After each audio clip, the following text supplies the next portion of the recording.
Senator Wyden. Thank you very much, Mr. Chairman. Mr. Chairman and colleagues, let me just stipulate for purposes of this morning that this witness is a very entertaining individual.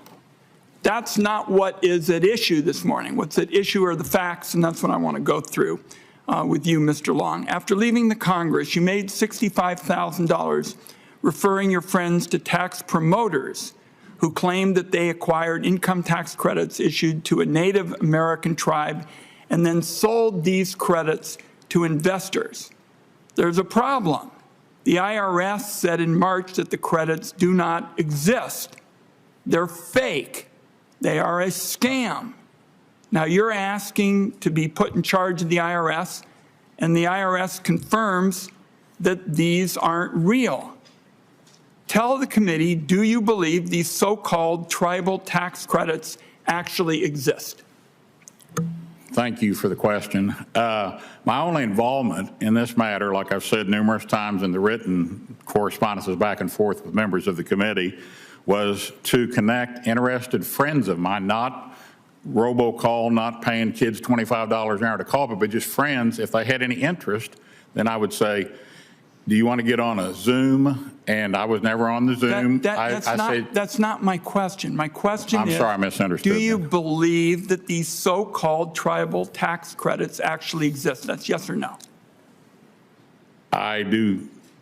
I can't answer yes or no because I do not know. I think the jury's still out on that. I know since 2022 they've been accepting them, so now they claim that they're not and they haven't been. So I think that all this is going to play out, and I want to have it investigated just as you do. I know you're very interested in this subject. I am too. Well, I released a recording of an investor call on the scheme last week. One person on the call said they had sold $20 million worth of credits and they'd all been rejected by the IRS. So can you name a single Native American tribe that you or any other promoter acquired these tribal tax credits from? I worked through Capital Edge Strategies. I didn't work through, I've never talked to anybody at White River. I don't even know anybody at White River, and I don't have any way to know who the tribe is even. Well, most of your experience with tax involves selling tax shelters that don't exist for a Native American tribe that you can't name, and that's what I'm troubled by. So let's go now to the question of pay to play.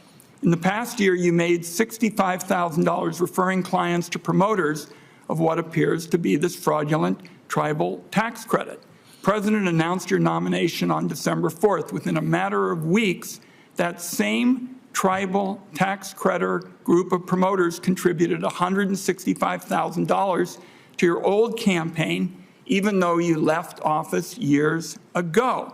You then transferred the money from the campaign to your pocket. After you were nominated to be IRS commissioner, who did you talk with to solicit those $165,000 in donations?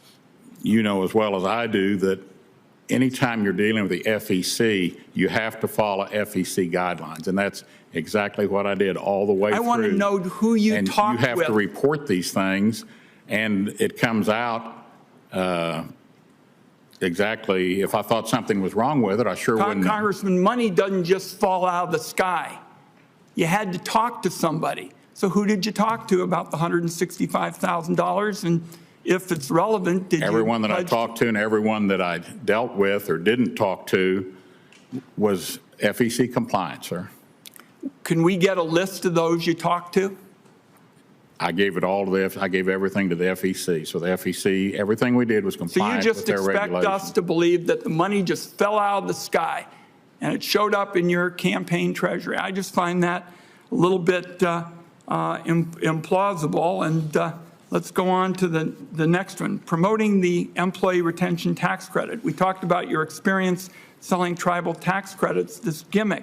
Now let's talk about your other tax experience. Since 2023, you've been paid as a referral agent for employee retention tax credit promoters. You stated on a YouTube video that everybody qualifies for the employee retention tax credit, and you urged listeners to ignore CPAs who said they didn't qualify. Do you really think everybody qualifies?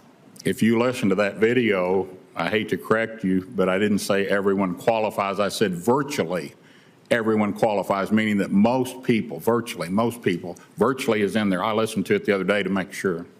So basically, overwhelmingly, everybody qualifies. You want to quibble about it?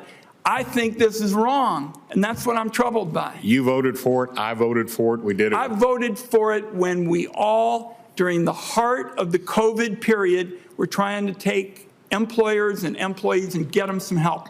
This problem, which we learned about from the commissioner, took place after COVID receded, and that's why we're so troubled by the fraud. Thank you, Mr. Chairman.